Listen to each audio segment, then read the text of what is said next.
Hey, Pitchfork listeners, Goldie here. We've been doing this podcast for a long time now, so we thought we'd take a little break this summer.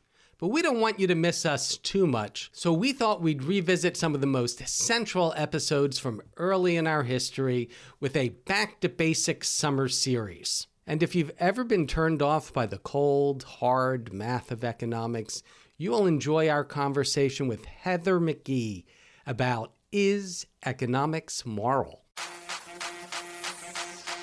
An economy that systematically takes advantage of some people will eventually take advantage of everybody. I think that we have to tell a different story about race and the economy, one that recognizes that we can't operate in a zero-sum paradigm of racial competition. Since morality is basically the most important thing to humans in human societies, any economic theory that doesn't sort of intrinsically address those concerns has to be sort of by definition insufficient.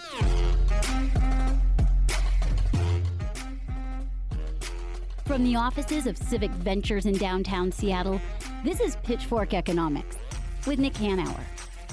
An honest conversation about how to make capitalism work for everyone.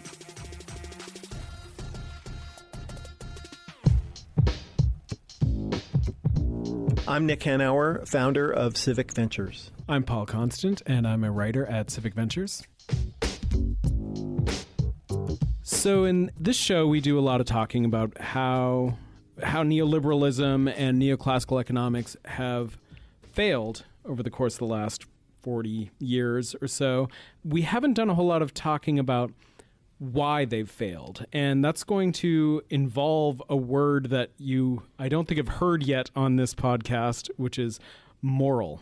Morality, yeah. All that messy stuff. Yeah, so Paul, one of the ways I think that most defines and signifies the failure, in particular of neoclassical economics, is its assertion of sort of in the behavior model of Homo economicus, that economics is both asocial, which means that social relations are all transactional, and that it's amoral in the sense that moral considerations are outside the bounds of economics. And so, basically what that means is that morality and economics, they have nothing to do with one another, and economics is a science like physics and has nothing to do with people or our moral relations, our moral preferences, or our evolved nature as social creatures. And since morality is basically the most important thing to humans in human societies, how we relate to one another morally, any economic theory that doesn't sort of intrinsically address those concerns has to be sort of by definition insufficient. And, there's been this ridiculous tradition in neoclassical economics in particular over the last 40 years, which has just asserted that, we're economists and we don't speak to moral issues and we don't deal with them, and we're just like white guys in lab coats and giving you the objective truth. And all of that really is a smokescreen for what economics really is in human society, certainly how people experience economics, which is it's a story that we tell ourselves which rationalizes who gets what and why. It's a way, economic ideas and policies are a way of instantiating our social and moral preferences about status, privileges, and power. And so it's really important to recognize that. Mm-hmm.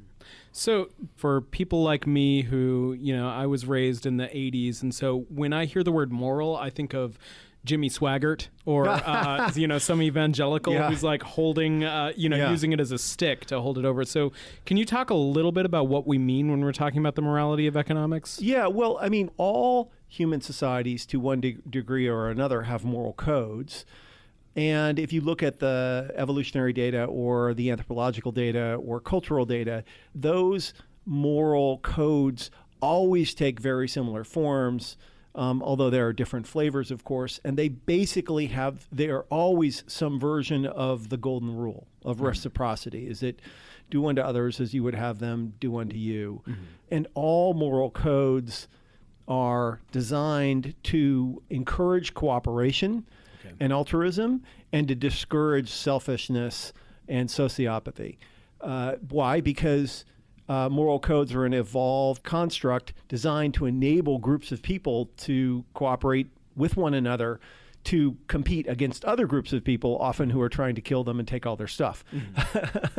And so our moral foundations are always oriented somewhat in that way. And so that's really what we're talking about when we're talking about morality. And what's crazy about neoclassical economics is that it doesn't address any of that stuff, that it treats humans as these amoral, asocial characters who don't give a rip about anything but their own self-interest, when in fact, that's not who we are at all as a species, and that is not how we succeed as groups, obviously.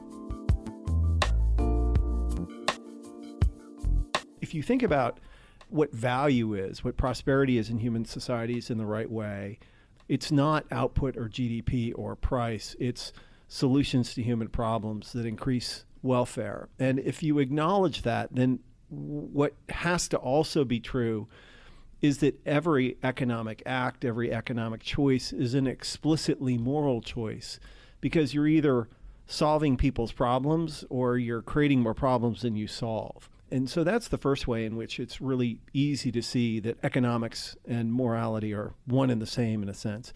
The other thing that's really super obvious is that if you understand how prosperity is created in human societies as solutions to human problems are prosperity, and those complex solutions in a modern society can only be a consequence of cooperation.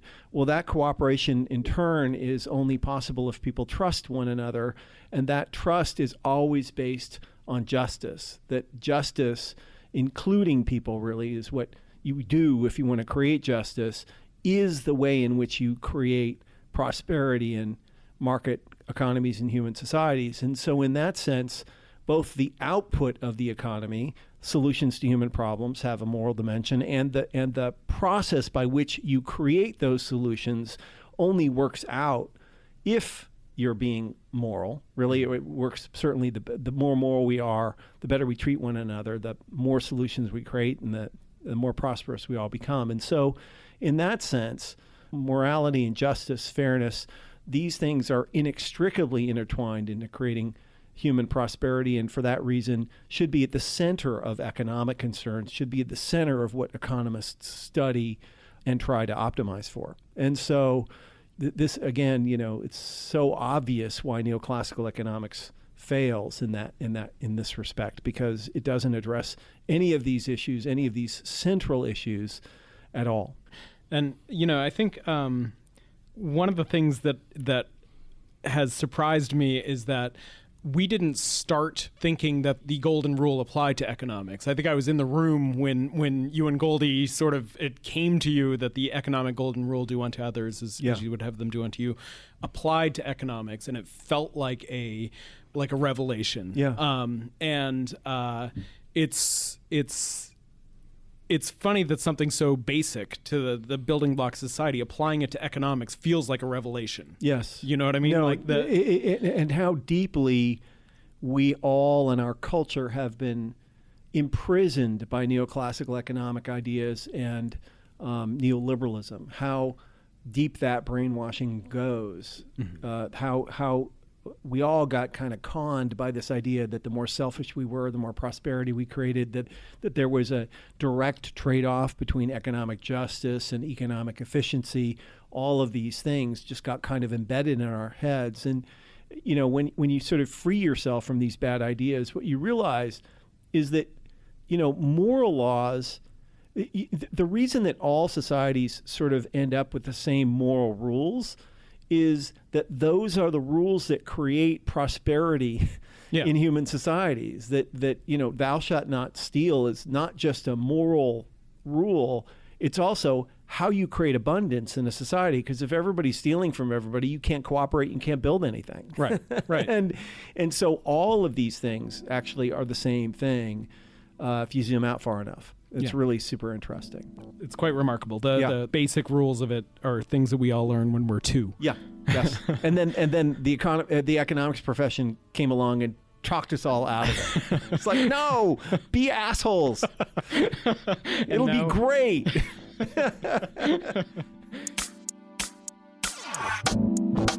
All Our guest today is our friend Heather McGhee. She's done a ton of research on the stories behind the kind of capitalism that's being lived out today.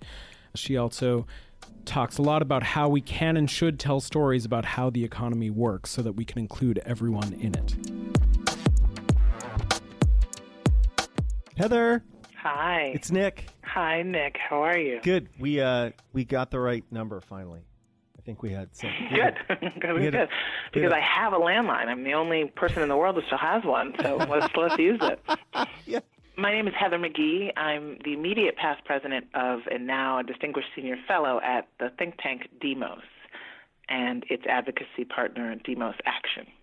I'm writing a book right now about a question that has really vexed me for my entire career, which is how can we talk about the way the economy is structured and also recognize how our society is structured racially.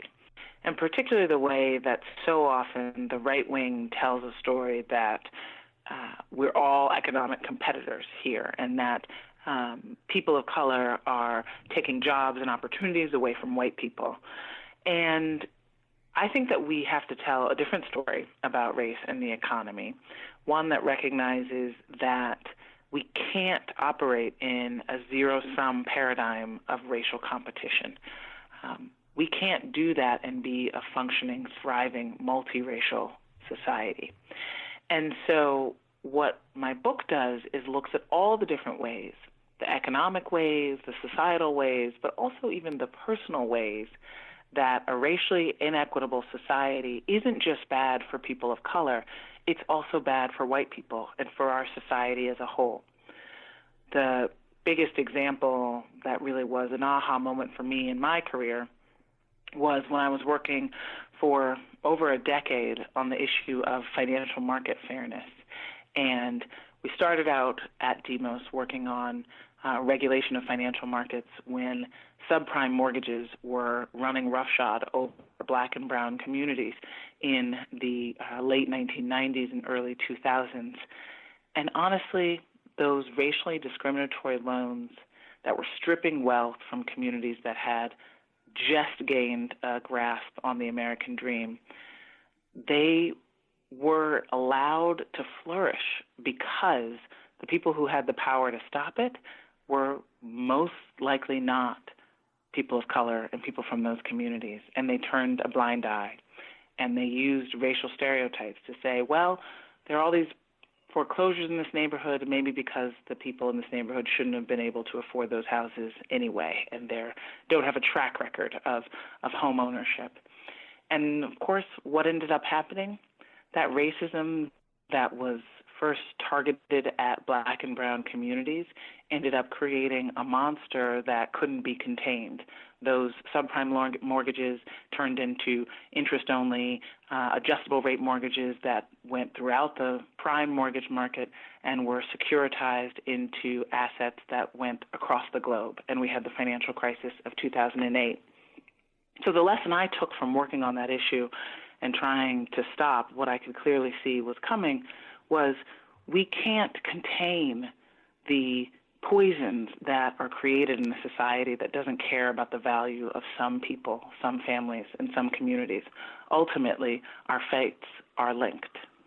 Yeah, that's a super interesting thesis. And I think that this other thing that you just said is really super interesting. And I think there's a lot of data to support it, which is that in a world that preys on some people, you know, it's sort of an economy that systematically takes advantage of some people will eventually take advantage of everybody. No, you're absolutely right. And so, you know, in this book, which I'm working on now, I wanted to go back to, it's so obvious that if you include everyone, people will flourish. But at the same time, it's not obvious because it's not how arguably the greatest market economy in the world was structured at the beginning. At the beginning, our slave-based capitalism was absolutely structured on the concentration of wealth in relatively few, plantation owners, and the broad exploitation of all African Americans and the deprivation of white Americans in the South who didn't enjoy any kind of public investments in their states because you had a plantation feudal economy that didn't need, in order to thrive, any kind of public investments to attract labor. The labor force was captive. There is a great book that was written in 1857 by an avowed racist, segregationist, otherwise pro-slavery Southerner named Hinton Rowan Helper. And he went to count how many schools, libraries, and other public institutions had been set up in the North versus the South, where he was from. He found that in Pennsylvania, there were 393 public libraries. In South Carolina, in the entire state, there were just 26. Mm-hmm. And that, at the time, was actually an anti-slavery, pro-white argument, which was this kind of feudal, aristocratic plantation economy is not actually working for white people. So did he think it was a good thing, or did he just come to that? He thought it was a bad thing. He was a racist who nevertheless thought that slavery was distorting the society in the South because the governing class had no interest in investing in the state and in the community and providing any kind of public investment because they didn't need it. They didn't need to attract free labor. They didn't need to create, flourishing local markets because they just had their plantations that had captive labor and were selling it to, in a global exchange. Fully extractive. Yeah, exactly. It was fully extractive. And when you look at that basic idea, right, where slavery thrived, a few people were enriched, many were oppressed and exploited, and public investments were cheated. The idea that the public is sort of the enemy of the kind of capitalism that was founded with our slave-based system in the United States, you see the strands of that still today. Yeah, absolutely. This sort of war between concentrated wealth and racial exploitation and a fully invested, equitable society. Yeah. I mean, there's a reason why economics is called the dismal science. It is a social science that is really about behavior, not about natural forces. But that's where there's a really great parallel to race. Because right at the time in the 19th and 18th centuries, we had a dominant science of race that had created these categories, and they were absolutely just, white men in England, primarily Germany and the United States, creating taxonomies and categories that justified their own social position. Things like the brains of African Americans are smaller. Things like there is simply no way for Chinese people to be, citizens, to even understand what democracy is. These were self-justifying but absolutely scientific rationalizations. Right. and they exist today, in political terms. And, this core ideological, economic framework, as you mentioned, has become politicized into very simple, resonant, almost common sense narratives. And one of the most powerful ones that we are seeing the absolute fullest manifestation of is an effort by the very wealthy to alienate white Americans from people of color, from any kind of collective action, whether it's labor unions or government itself, out of this ideology that people of color are undeserving at best and criminal at worst. And so the mechanism of joining together with people of color, whether it's labor unions or government, is itself inherently suspect. And that is how we have seen the political realignment over the past 3 generations of white people to the Republican Party on this anti-government, racist, pro-quote-unquote free market ideology. And it's where Democrats have really struggled because, Democrats will say, we've got the economic solutions. Why aren't, the majority of white voters who sure may be better off than most families of color, but certainly aren't where they were a generation ago or where they'd like to be, why aren't they with us? And so over the past year, Ian Haney-Lopez, a law professor at Berkeley, and Anat Shanker-Osorio, who's a linguist and communications strategist, and my colleagues at Demos and Demos Action said, we've got to sort of unwind this tangle. And we did research to try to create a story that politicians and grassroots organizers could use, on the doors, in their stumps, to talk about the way that certain politicians and their corporate backers are using racism as a way to divide people for their own economic interest.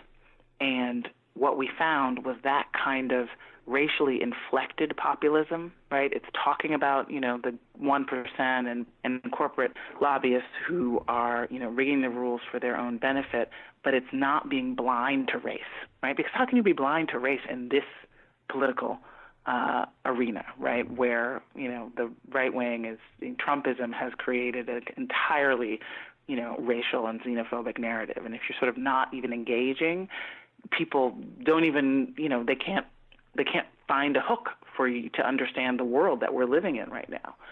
And so what our research showed was that if you actually talk about race, but talk about it in a way where it includes everyone, say something like, no matter where we come from or what our color, most of us work hard for our families. Just talk about that right up front.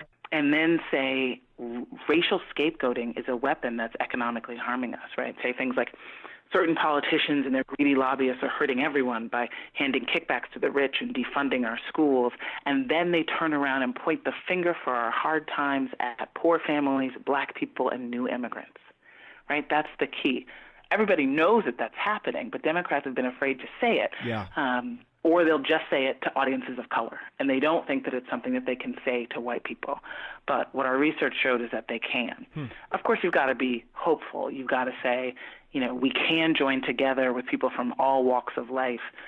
We can cross, divides and join with people from other communities. People actually of all races are really aspiring to have a more integrated life, but they feel like there are so many barriers to it.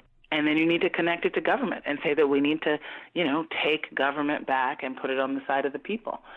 And I found this whole project, which is, available on the Demos website and the Demos Action website, to be really hopeful, like one piece of hope, that we can actually be honest with the American people about the way that race is being used as a weapon, that we don't have to choose between populism and identity politics, and that both white people and the Democratic base of people of color and young people are excited by this message and this idea of the sort of truth-telling around race and the way it connects to the concentration of wealth. Yeah, that's interesting. You referred to race being used as a weapon, and that's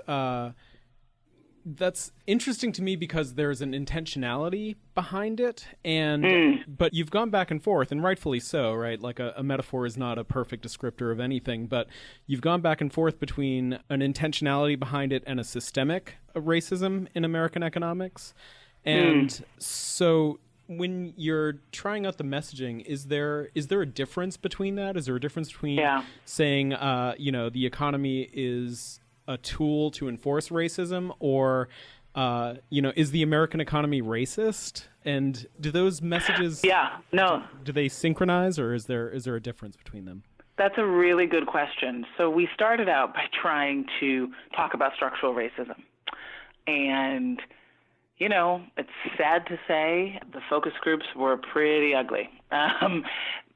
It was just really hard for people to grasp the idea of sort of victims without aggressors, or, effects without causes, or effects without actors. And we know that makes sense, right? That's just not how the brain works. It's not how our storytelling works, right? There has to be an actor who does something to someone. Yeah, makes people feel powerless too, I think. Yeah, it's called power, right? Yeah. It's called, so in that, in the messaging that ended up being the most resonant, it was absolutely certain politicians and the greedy lobbyists who back them, right? There are people who are doing things. Similarly, in the story of the formation of slave-based capitalism, there were absolutely people who were doing things. And in the story of the financial crisis, there were executives at Wells Fargo and mortgage brokers who were doing things. And so I actually don't think that we can have a disembodied story about the way that power is structured in society. I think it has to be that these are decisions that powerful people are making every day, and that it's a contest for power to be able to make those decisions in ways that are more equitable. Okay. Yeah, and I think that, for our listeners, what we're trying to reinforce is that, often we think that a disagreement over economics is a disagreement over facts, when in fact it's a disagreement over power or status or privileges. So let me just we're running short on time, but I do want to press on one more thing, which is, you were saying that Democrats are confused about why, given that we have the economic solutions, that people are not with us, and that the right has done a really great job of dividing people by race and so on and so forth. But I both acknowledge that you are correct and feel strongly that one of the reasons that Democrats, progressives, people on the right side of these issues, whatever you want to call them, have not connected with more voters is because we have not been there for them in any reasonable, material, or consistent way for a very long time. Right? Like, just, reasonable people have been able to conclude over the last 20 or 30 years that Democrats are feckless corporate stooges too. And that has to be, yes, we are better, but being less shitty than the trickle-downers is not a terribly persuasive political platform or policy platform. And I just think we have to, I am hopeful that, as you know, and you must know a ton of these people personally, there's a crop of new entrants into the Congress who want to throw down. And hopefully their message will be clear. I couldn't agree with you more, Nick. The only, I've been fighting to push the Democrats to be more populist and more democratic with a small d my whole career. Right. The only distinction I would make from not what you're saying, but from how this is often discussed, is it's again a zero sum, right? I was around for the fights about, how to respond to the financial crisis. And I'll tell you that the reason why there wasn't, a public option in healthcare or a better response to the financial crisis wasn't because the Democrats were spending too much time, addressing criminal justice reform and immigration reform and other things that people of color cared about, right? It was the money and the economic orthodoxy of the Democratic Party, the donor class, not the, people of color. And so that's just something that, it's so often talked about as if, Democrats are paying too much attention and giving too much great, stuff to people of color. And that's why they're not, looking out for the white working class. Yeah. When will your book be done? Good question. Don't ask me when my book will be done. Exactly. Don't put me on that spot. Author to author, not to say something like that. No, it will definitely be out around the end of next year. Whether it gets done sometime soon, and then the publishers work their magic and somehow need to take 6 to 9 months to turn it around into a book. But I hope to have it out, right in smack dab in the 2020 conversation. Thank you so much for spending the time with us, and best of luck on your book and your baby. Thank you. Thank you both. All right. Talk soon. Take care. Heather. Okay. Bye. Bye-bye. One of the things that I learned from that conversation with Heather was that orthodox economics doesn't really have a place in it for race. It doesn't take race into account, which is pretty huge. It means that the economists who sort of hew to the mainstream of economics believe that race doesn't factor into all of the economic issues that affect all of us every day. And that is tremendous gap. That kind of color blindness is practically lethal to an economy. If you can't take that into account, then what else are you not absorbing into your system? What else can't orthodox economics understand? Our friend Richard Kirsch, who's the director of Our Story, the Hub for American Narratives, came in to offer his take on how to talk about inclusive economics. So the biggest challenge we really have in telling the story about middle-class economics is to help people see that it's not just that working families in the middle class drive the economy, but that means everyone. We need to be sure that everyone has good jobs that can care for and support their families. Everyone can educate their kids, afford their health care, shop in their neighborhoods. And that triggers for some people the idea of, well, zero sum, winners and losers. But this is a different idea. The way the economy works is we all do better, we all do better. That's not just a statement of values. It's actually a statement of how the economy works. Because again, when I have better wages and you have better wages, we all do better. And when I don't, if someone's not getting paid enough, if someone, because of they're discriminated against, doesn't get a chance to get a good job, doesn't get the education they need, then that actually slows the economy down. It's not just unfair. As Nick likes to say, diversity isn't just a matter of fairness. Diversity supercharges growth. And that's really how the economy works. It's more like a team. We know that if you have a team, you don't want just the starting players to be good. You want everybody on the bench to be good because they may be needed. And when they come in, you want to be sure the team does well. Or think about your family. If someone in your family is not doing so well, that's going to affect the whole family. And in a bigger sense, those kind of metaphors are how the country works. Now, one way to get people here, as well as talking about that, is to point out how powerful elites, some very wealthy people and some big corporations, try to divide us. And we find that if we tell a simple story that the powerful benefit by dividing the rest of us by our race or where we come from or by our gender, well, they do that to rig the economic rules to benefit themselves. And when people hear that, they go, oh, what's going on here? Maybe we shouldn't be fighting each other. Maybe we should understand that, again, powerful are dividing us so they get richer, but in fact, we'll all do better when we all do better.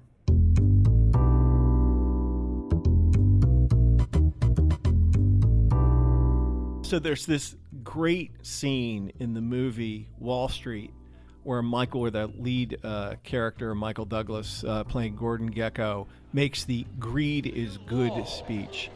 Of evolution in corporate America seems to be survival of the unfittest. Well, in my book, you either do it right or you get eliminated. In the last 7 deals that I've been involved with, there were 2.5 million stockholders who have made a pre-tax profit of $12 billion. Thank you. I am not a destroyer of companies. I am a liberator of them. The point is, ladies and gentlemen, that greed, for lack of a better word, is good. Greed is right. Greed works.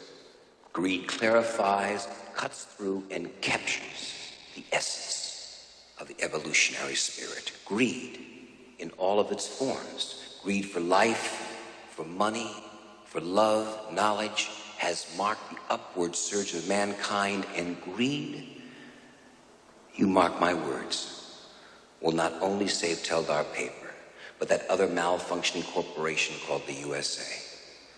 Thank you very much. And it was remarkable. It was a great scene and a really remarkable sort of cultural phenomenon because it reflected so much of what we believe about ourselves and what neoliberalism has taught us. And it's just interesting to remind ourselves that if we accept the idea that people are perfect selfish maximizers, and then we look around the world at all the prosperity in it, then we must conclude that, in fact, greed is good, that selfishness caused prosperity. And, that's the heart of the neoliberal lie. If, on the other hand, we understand human behavior for what it really is, that people are evolved to be other regarding, reciprocal, and fundamentally cooperative, and we look around the world at all the prosperity in it, then we must recognize that, in fact, greed is not good, that it was cooperation and reciprocity that created the prosperity around us, and it wasn't billions of individual acts of selfishness that created this amazing economy. It was billions of collective acts of cooperation that did it. And greed is not good.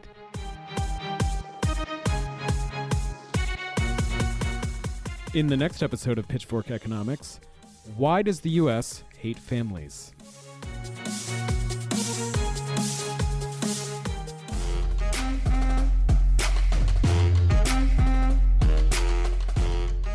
Pitchfork Economics is produced by Civic Ventures. The magic happens in Seattle in partnership with Large Media, that's LARJ Media, and the Young Turks Network. Find us on Twitter and Facebook at Civic Action and follow our writing on Medium at Civic Skunkworks. And you should also follow Nick Hanauer on Twitter at Nick Hanauer. As always, a big thank you to our guests and thank you to our team at Civic Ventures. Nick Hanauer, Zach Silk, Jasmine Weaver, Jessen Farrell, Stephanie Irvin, David Goldstein, Paul Constant, Nick Casella, and Annie Fadley. Thanks for listening. Every morning, I wake up, I look in the mirror, and I repeat this speech from the movie Wall Street. Let's go at the end of the episode. Yeah. After I pull on my capitalist devil suit.